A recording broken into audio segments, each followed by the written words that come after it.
ரெண்டு முக்கியமான விஷயங்களை பத்தி தான் நாம இன்னைக்கு பார்க்க போறோம். ரெண்டுமே ரொம்ப பரபரப்பான சம்பவம். வாங்க என்னன்னு பார்த்துருவோம்.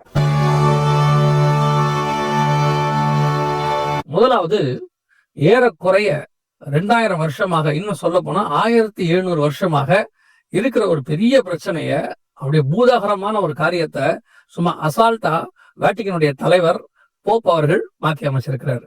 இது இன்னைக்கு உலகத்தையே ரொம்ப பரபரப்பா மாத்தி இருக்கு. என்ன சொல்லியிருக்கிறாரு அப்படின்னு சொல்லி கேட்டீங்கன்னு சொன்னா, ரொம்ப நாட்களாக அன்னை மரியாளுக்கு பல காரியங்கள் பயன்படுத்தப்படும். தலைப்பு காரியங்கள், அதாவது வானராக்கினி, இந்த மாதிரி நிறைய விஷயங்கள் சொல்லிக்கிட்டே வருவாங்க. குயின் ஆஃப் ஹெவன் இப்படி நிறைய சொல்லுவாங்க. நிறைய அவருக்கு பட்ட பேர்கள்லாம் கொடுத்துக்கிட்டே வருவாங்க. அதுல குறிப்பாக ஒரு பட்டப்பேர் என்னன்னு கேட்டீங்கன்னு சொன்னா, கோரிடெம்ப்ஷன் அப்படின்னு சொல்லுவாங்க. அதாவது இணை மீட்பர். அதாவது அவரு மீட்பதற்கு இயேசுவும் மரியாளும் மனித குலத்துக்கே மீட்பர்கிறவள் அப்படின்ற மாதிரி ஒரு டேர்ம் ஒன்று யூஸ் பண்ணுவாங்க. அது கோரிடெப்ட்ரிக்ஸ் அப்படின்னு சொல்லுவாங்க. அந்த டேர்ம் இது வரைக்கும் மரியாள்கிட்ட பரலோகத்து கூட்டு போறதுக்கு அவங்க ஒரு காரணமா இருக்கிறாங்க, அவங்ககிட்ட நம்ம விண்ணப்பங்களை ஈரெடுக்கலாம் இப்படிங்கிற காரியத்தை சொல்லிக்கிட்டே வந்துச்சு. இப்போ வந்திருக்கிறவரு அவர் என்ன சொல்லியிருக்கிறார் அப்படின்னு கேட்டீங்கன்னு சொன்னா, இந்த வார்த்தையை நாம பயன்படுத்தக்கூடாது, இந்த பர்டிகுலர் ஒரு வார்த்தையை மட்டும் நாம பயன்படுத்தக்கூடாது அப்படின்றதுக்கு ஒரு காரணமும் சொல்லியிருக்கிறாரு. என்னன்னா, கொலோசியர் நிருபத்திலையும் எபேசியர் நிருபத்திலையும் மிக தெளிவாக பவுல் நமக்கு எழுதுறாரு, அவர் மூலமாக அவர் ஒருவரே எல்லாவற்றுக்கும் காரணமாக இருக்கிறார் அப்படின்னு இருக்கு. அப்படி இருக்கும் பொழுது மீட்புக்கும் ரட்சிப்புக்கும் இயேசு கிறிஸ்து ஒருத்தர் தான் இருப்பாரு. அந்த வசனத்துக்கு இது ஆப்போசிட்டா போகுது. எனவே நாம் இந்த டேர்மை அன்னை மரியாளுக்கு நம்ம யூஸ் பண்ணக்கூடாது அப்படின்னு சொல்லி அவர் இந்த வார்த்தையை சொல்லியிருக்கிறார். இதை கேட்கறதுக்கு சாதாரணமா இருந்தாலும் மிகப்பெரியதான ஒரு வரலாற்று சிறப்புமிக்க ஸ்டேட்மெண்ட், இது ஹிஸ்டாரிக்கல் ஸ்டேட்மெண்ட் அவர் அமைச்சிருக்கிறார். சோ உலகத்தில் உள்ள அத்தனை மனுஷ மீட்புக்கும் ஆண்டவராக இயேசு கிறிஸ்து ஒருத்தர் தான் மீட்பர். அவர் ஒருவரே வானத்தின் கீழெங்கும் பூமியின் மேலெங்கும் இயேசுவின் நாமம் அல்லாமல் வேறு நாமம் இல்லைங்கிறத மிக தெளிவாக உறுதியாக வத்திக்கன் தலைவர் சொல்லி வச்சிருக்கிறார். சோ இது இன்னும் அநேகர், ஏறக்குறைய 100-140 கோடி பேர் கத்தோலிக்கத்துல இருக்கிறாங்க. அவங்க எல்லாருக்குமே ஒரு அற்புதமான நற்செய்தியை அவர் சொல்லியிருக்காரு, குட் நியூஸ். சோ இயேசு கிறிஸ்துவின் வழியாக மட்டுமே மீட்பு இருக்கிறது, வேற யாரும் பரலோகத்திற்கு மீட்பு இல்லை என்பதை வட்டிகன் தெளிவாக சொல்லியிருக்கு. எனக்கு பெரிய ஆச்சரியம் என்னன்னா, இந்த ஸ்டேட்மெண்ட் வந்த உடனே எனக்கு நிறைய பேர் எடுத்து அனுப்புனாங்க, இந்த மாதிரி எல்லாம் போப் சொல்லியிருக்கிறாரு அப்படின்னு. எனக்கு சந்தேகம், சொல்லுவாங்களா? ஏன்னா இத்தனை தலைமுறை, ஆனா 2002 இந்த மாதிரி காரியங்கள்லாம் பேசப்பட்டது, ஆனா அது அப்படியே மறைக்கப்பட்டது. அவர் சொல்லியிருப்பாரான்னு ஒரு சந்தேகம் இருந்து போய் வேட்டிக்கன் நியூஸையே போய் பார்த்தோம். வேட்டிக்கன் நியூஸ்லயும் மிக தெளிவாக போடப்பட்டிருக்கிறது. மீண்டும் ஒரு முறை உறுதிப்படுத்தப்படுகிறது, ஆண்டவராக இயேசு கிறிஸ்துவை அல்லாமல் பரலோகத்துக்கு போறதுக்கு வழி இல்லை, அவரே வழியும் சத்தியமும் ஜீவனமாய் இருக்கிறார். இன்னும் ஒரு முக்கியமான விஷயத்த, வேட்டிக்கன் விஷயத்தை தான் அடுத்ததாக பார்க்க போகிறோம். இது என்ன அப்படின்னு கேட்டீங்கன்னா, யூரோப்பியன் சர்ச்சஸ், கவுன்சில் ஆஃப் சர்ச்சஸ்ல இருக்கக்கூடியவங்களும் அதோட கூட தானே மிக முக்கியமான கிறிஸ்தவ தலைவர்கள் எல்லோருமே வத்திக்கன் தலைவரை பார்த்திருக்கிறாங்க. இது எதுக்காக பார்த்திருக்கிறாங்க அப்படின்னு சொல்லி பாத்தீங்கன்னு சொன்னா, இது பேரு சார்டோ கோமினியா அப்படிம்பாங்க. என்னன்னு கேக்குறீங்களா? அது ஒரு லத்தீன் வார்த்தை. அதோட அர்த்தம் என்னன்னு சொன்னா, ஃபெலோஷிப், எல்லாம் எக்குமெனிக்கா மூவ்மெண்ட் அப்படின்னு சொல்லுவாங்க. ஒன்றிணைந்து செயல்படுதல் அப்படின்னு அர்த்தம். இந்த ஒன்றிணைந்து செயல்படுதலை பத்தி என்ன அர்த்தம், என்னங்க இருக்கு இதுல ஏன் நம்ம பேசுறோம் அப்படின்னா, இது 2001 ஆரம்பிக்கப்பட்டது. ஆரம்பிச்சு, அதாவது புரோட்டஸ்டன்ட் சர்ச்சஸ், புரிதலுக்காக சொல்றேன், புரோட்டஸ்டன்ட் சர்ச்சஸும் கேத்தலிக் சர்ச்சஸும் இணைந்து, அதோடு கூட இந்த இண்டிபெண்டன்ட் சர்ச்சஸ் சொல்லக்கூடிய பெண்டிகாஸ்டல் சர்ச்சஸ், இவங்க எல்லாருமே இணைந்து ஒரே கிறிஸ்டியானிட்டியா நம்ம ஃபாலோ பண்ணணும். அதற்கு ஒரு தலைவராக பேப்பல் கவர்மெண்ட், அதாவது இன்னும் சொல்ல போனா பரப்பரசரை தலைவராக நாம் ஏற்றுக்கொள்ள வேண்டும் என்கிறதான 2001 போடப்பட்ட டாக்குமெண்ட் இது.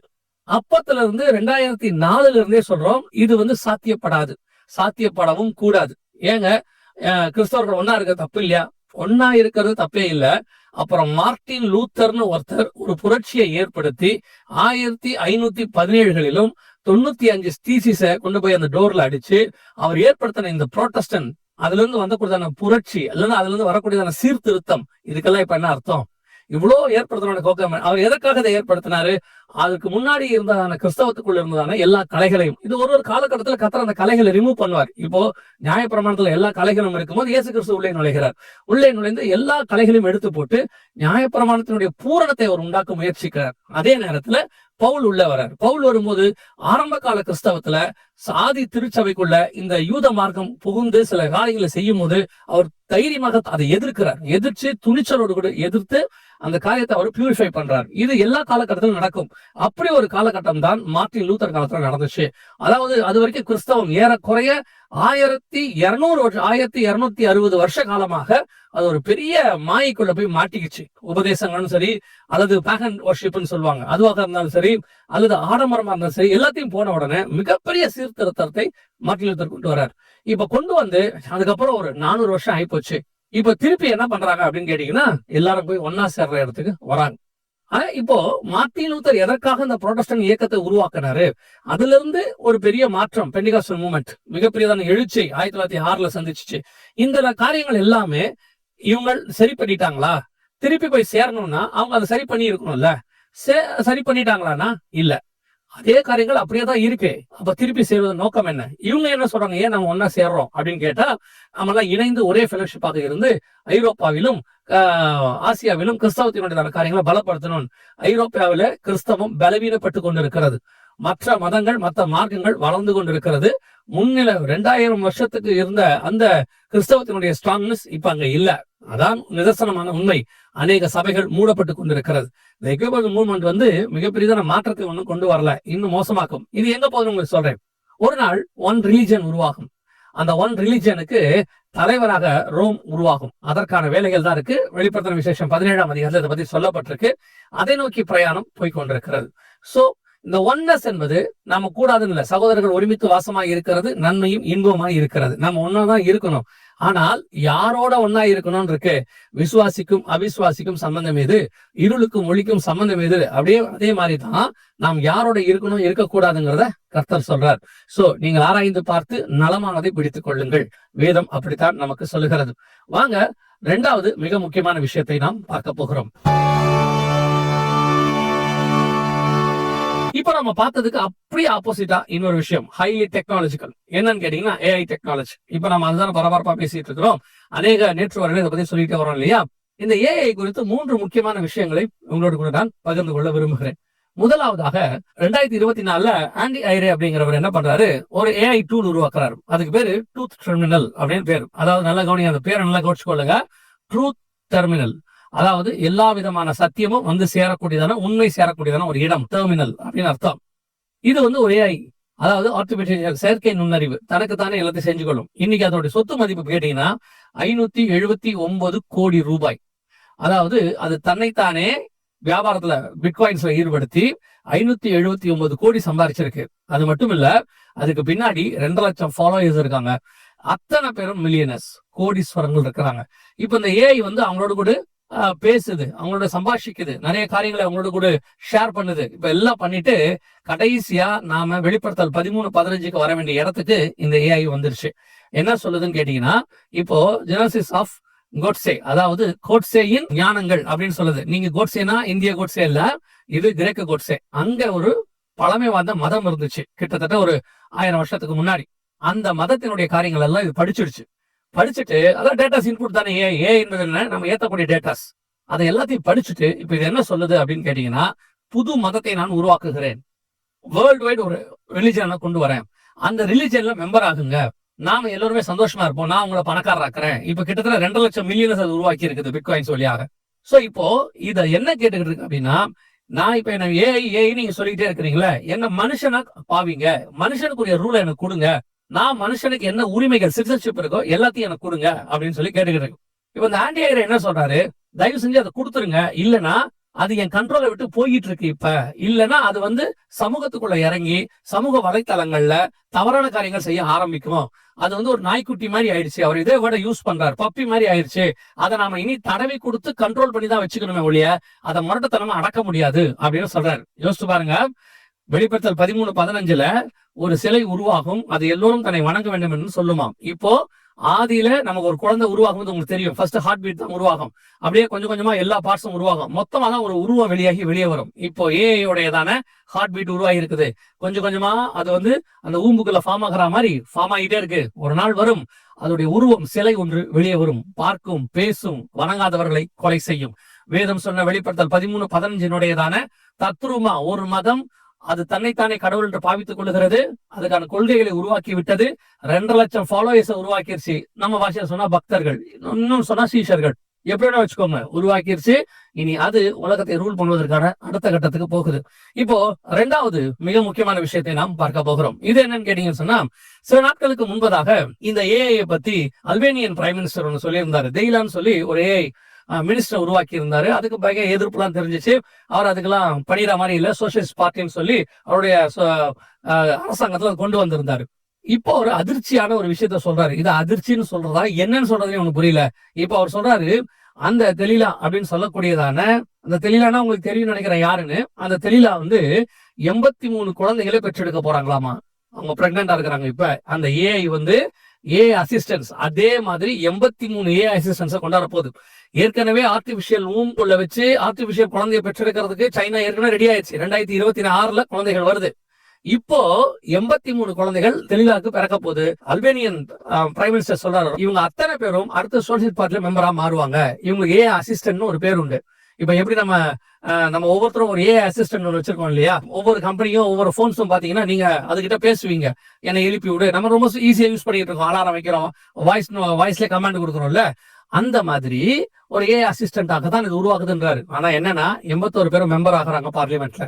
மெம்பர் ஆகிறது மட்டும் இல்ல, அதாவது அந்த சோசியலிஸ்ட் பார்ட்டில அதுக்கப்புறம் 83 மினிஸ்டர் வருவாங்க. யோசிச்சு பாருங்க, 83 மந்திரிகள், அத்தனை பேரும் ஆர்டிபிஷியல் இன்டெலிஜென்ஸ்.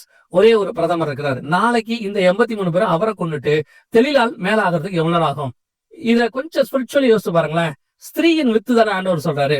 அந்த ஸ்திரீ மிருகத்து மேல் உட்கார்ந்து இருந்தால் தானே வெளிப்படுத்தல் 17:3 நம்ம வாசிக்கிறோம். இப்ப பாருங்க, ஸ்திரீயினுடைய வித்து அப்படியே பிறக்குது. ஆண் துணை இல்லாமல் பிறக்குது. கிட்டத்தட்ட 83 குழந்தை பிறக்குது. இந்த 83 பேரும் கவர்மெண்ட்டுக்கு வராங்க. அவள் ஆளுகை செய்தால் இருக்கு 17ஆம் அதிகாரத்துல. அந்த ஸ்திரீ ராஜாக்கள் மேல் ஆளுகை செய்தால், ஜனங்கள் மேல் ஆளுகை செய்தால் அப்படின்னு இருக்கு. இப்போ ஆளுகை செய்கிற ஆர்டிபிஷியல் இன்டெலிஜென்ஸ் ஸ்திரீ உட்கார்ந்தாச்சு. இப்போ அடுத்த சில மாசங்களோ வருஷங்களோ எப்படியோ எப்ப தெரியாது, அடுத்து ஒரு ஏஐ கவர்மெண்ட், இதே கவர்மெண்ட் வேர்ல்டு வைட் கவர்மெண்டா மாறினா என்ன ஆகும்? மொத்த டெக்னாலஜி இவங்க கிட்ட வந்தா எப்படி இருக்குன்னு யோசிச்சு பாருங்க. இதோடைய அடுத்த பார்ட்டை தான் இப்ப நாம பார்க்க போறோம். அது யாரு, என்ன பார்க்க போறோம் அப்படின்னு கேட்டீங்கன்னா, ஏஜிஐ அப்படின்னு ஒண்ணு வந்திருக்கு. இந்த ஏஜிஐ அப்படின்னா என்ன அப்படின்னு கேட்டீங்கன்னா, இந்த ஏஐ டெக்னாலஜி அட்வான்ஸ்ட். இது ரெண்டுத்துக்கு என்ன டிஃபரன்ஸ் அப்படின்னு கேட்டீங்கன்னா, ஏஐ என்பது நீங்கள் என்ன டேட்டா இன்புட் கொடுக்குறீங்களோ அதை வச்சுக்கிட்டு அது வேலை பார்க்கும், அவ்வளவுதான். அதால அந்த டேட்டாஸை வச்சுக்கிட்டு பார்க்க முடியும். இப்போ ஒரு 3 ட்ரில்லியன் டேட்டாஸ் கொடுத்துருக்காங்க. அந்த 3 ட்ரில்லியன் டேட்டாஸை வச்சுக்கிட்டு அது பாக்குற வேலையை நம்மளால கண்ட்ரோல் பண்ண முடியல. இப்போ உங்களுக்கும் எனக்கும் டேட்டாஸ் ஒரு 10% தான் பிரெயின்ல இருக்கும். அதுக்கு 3 ட்ரில்லியன் இருக்குன்னு வச்சுக்கோங்களேன். நம்மளை விட 1000 மடங்கு இருக்கு. ஆனா ஏஜிஐனா என்ன தெரியுங்களா? இப்போ அதுக்கு கொடுக்குற டேட்டா இல்லாம அதுவே தன்னுடைய செயற்கை நுண்ணறிவை யூஸ் பண்ணி வெளியே போய் டேட்டாஸ் எடுத்துக்கொள்ளும். நீங்க இன்புட் பண்ண வேண்டிய அவசியம் இல்ல, அதுவே வெளியே போய் எல்லாத்தையும் எடுத்துக்கொள்ளும். நான் உங்களுக்கு சிம்பிளா சொல்றேன். சோ அது இனி உங்க கண்ட்ரோல் இல்ல, அது தன்னைக்கு தானே கண்ட்ரோல் நியமிச்சுக்கும். அது இஷ்டப்படி அதை செஞ்சுக்கோ, எந்த டேட்டா வேணா எடுத்துக்கோ. இப்ப இந்த ஏஐ ஏஜிஐ நம்ம சொல்றோம் இல்லையா, இதுதான் இருக்கிறதுலே பெரிய டேஞ்சர்னு சொல்றாங்க. நான் சொல்லல, இதை உருவாக்குன ஜெஃப்ரி, அதாவது நம்ம சொல்லுவோம் இல்லையா, இந்த ஏஐயோட காட்ஃபாதர்னு சொல்லுவாங்க. அவர் சொல்றாரு, அவர் மட்டும் இல்ல 850 சயின்டிஸ்ட் லெட்டர் எழுதியிருக்கிறாங்க. இதுல யார் யாரெல்லாம் இருக்காங்க கேட்டீங்கன்னா, ஆப்பிள் கம்பெனியோட தான சிஇஓ ஆரம்பிச்சு உலகத்துல இருக்கிற பெரிய பெரிய நிறுவனங்கள்ல உள்ளவங்க அத்தனை பேரும் லெட்டர் எழுதியிருக்காங்க. தயவு செஞ்சு இதை நிறுத்துங்க, இது வேற எங்கேயோ போகுது. இதோடைய முடிவு என்னவா இருக்கும்னு கேட்டீங்கன்னா, அது எக்கானமியை அழிக்கும், வார் தானாவே செய்யும், தானாவே யுத்தத்தை செய்யும். இப்போ ஏஐ வார் பிளைட் அமெரிக்கா உருவாக்கி இருக்கு. அதோட ஸ்பெஷாலிட்டி என்னன்னு கேட்டீங்கன்னா, முந்திலாம் அந்த ஒரு பிளைட்டை ஒருத்தர் ஓட்டுவாரு, அவர் கீழே இருக்கிற கொடுக்குற கமாண்டுக்கு கீழ்படிவார். அதுக்கப்புறம் ஒரு காலகட்டம் வந்துச்சு, ஆள் இல்லாத விமானம் வந்துச்சு. அது இங்க இருந்து நம்ம இயக்குவோம். ஆனா இப்போ வந்திருக்க ஏஐ போர் விமானம் எப்படிப்பட்டது அப்படின்னு கேட்டீங்கன்னா, அதுவே எங்க குண்டு போடணும், யார் மேல குண்டு போடணும் அதுவே டிசைட் பண்ணும். உங்க பேச்சு அது கேட்காது, அதுவே டிசைட் பண்ணும். இப்போ வந்திருக்கு. ஆனா இப்போ இந்த ஏஐ பத்தி அவங்க என்ன சொல்றாங்கன்னு கேட்டீங்கன்னா, இது தானாவே யுத்தம் செய்யும். எந்த நாட்டை போகணும், எந்த நாட்டை அழிக்கணும் அது டிசைட் பண்ணும். யாராவது அங்க கொஞ்சம் அதிகமா எழும்புறாங்க, கொஞ்சம் இப்போ உதாரணமா இப்போ இந்தோனேஷியால பங்களாதேஷ்ல எல்லாம் பாத்தீங்கன்னா இந்த சென்சியோடைய போராட்டம் வந்துச்சுன்னா இதுவே இறங்கி ஆளை க்ளோஸ் பண்ணிடும். மனித குலமே அழியும் அப்படின்னு சொல்றாங்க. இமிடியட்டா ஒரு சிலர்லாம் உட்காந்து சொல்றாங்க, அதெல்லாம் இல்லைங்க, அது டெக்னாலஜி பின்னாட்களை சரி பண்ணிக்கலான்றாங்க. 850 சயின்டிஸ்ட் பிளஸ் அதோடையதான காட்ஃபாதர்ஸ் வரைக்கும் சொல்றாங்க, வேண்டாம், இது ரொம்ப ராங்கா போகுது, மனித குலம் இருக்காது, வெரி டேஞ்சர். இதைத்தான் யோவேல் 2ஆம் அதிகாரத்துல நம்ம வாசிக்கிறோம். 4வது வசனத்துல இருந்து 12வது வசனம் வரைக்கும் மிகப்பெரியதான ஒரு ட்ரைப் உருவாகுது. அது மனித குலத்தை அழிக்கக்கூடியதாக இருக்கும். அதை மனுஷனால கட்டுப்படுத்த முடியாது. அதுக்கு முன்பாக மனிதனுடைய முகங்கள் கருகி போகும். அது பலகனி வழியாய் நுழையும், பட்டணங்கள் மேல் பாயும், அது ஏஐ ஆர்மி, ஏஜிஐ ஆர்மி, அதை பத்தி ஆண்டவர் முன்னறிவிச்சதுதான் யோவேல் 2. இந்த யோவேல் 2ஆம் அதிகாரத்துல சொல்லப்பட்ட ஆர்மி ரெடியா இருக்கு. இப்ப எல்லாரும் பயப்பட தொடங்கி இருக்கிறாங்க. இந்த 2ஆம் அதிகாரத்துல ஏஐ ஆர்மியை பத்தி சொல்லி முடிக்கிற இடத்துலதான் 2:16 ஆண்டவர் சொல்லுவாரு, மணவாளன் தன் அறையையும் மணவாட்டி தன் மறைவியை விட்டு புறப்படுவார்களாக. கிரைஸ்டோடைய கம்மிங்க பத்தி, சபை எடுத்துக்கொள்ளப்படுதல பத்தி சேம் பிளேஸ்ல இருக்கு. இந்த ஏஐ ஆர்மி நம்ம கண்ணுக்கு முன்னாடி ரெடி ஆயிருச்சு. அல்பேனியன் பிரைம் மினிஸ்டர் சொல்றாரு, அல்பேனியன் ஒரு மினிஸ்டர் ரெடியா இருக்க, ஏஐ மினிஸ்டர், அவர் கூட 83 ஏஐ அசிஸ்டன்ட்ஸ் ரெடியா இருக்கிறாங்க. ஏஐ கவர்மெண்ட் ரெடி ஆகி கொண்டு இருக்கிறது. உலகளாவிய ஆன்டி கிரைஸ்ட் கவர்மெண்ட் ஏஐ கவர்மெண்டாக தான் இருக்க போகிறது. AI army ready. இதுக்கு நடுவுல ஆண்டவர் வரப்போகிறார். இதுல கையளவுலாம் இல்ல, இது உலகம் முழுக்க தெளிவா தெரியுது. இன்னும் உணர்வு வரல, இன்னும் நான் வருகையில போகிற எண்ணம் வரல, நான் இன்னும் காலம் செல்லும், இதெல்லாம் சும்மா அப்படி நீங்க நினைச்சிட்டே இருந்தீங்கன்னா இனி வருகிற காலங்களுக்கு நீங்க தான் கர்த்தருக்கு பதில் சொல்லணும். உங்களுக்கு சொல்ல வேண்டியதை சொல்லிக் கொண்டிருக்கிறார் ஆண்டவர். இனி காலம் செல்லாது. வருகை தாமதிக்குமானால் மீண்டும் இன்னொரு நிகழ்ச்சியில் உங்களை சந்திக்கிறேன்.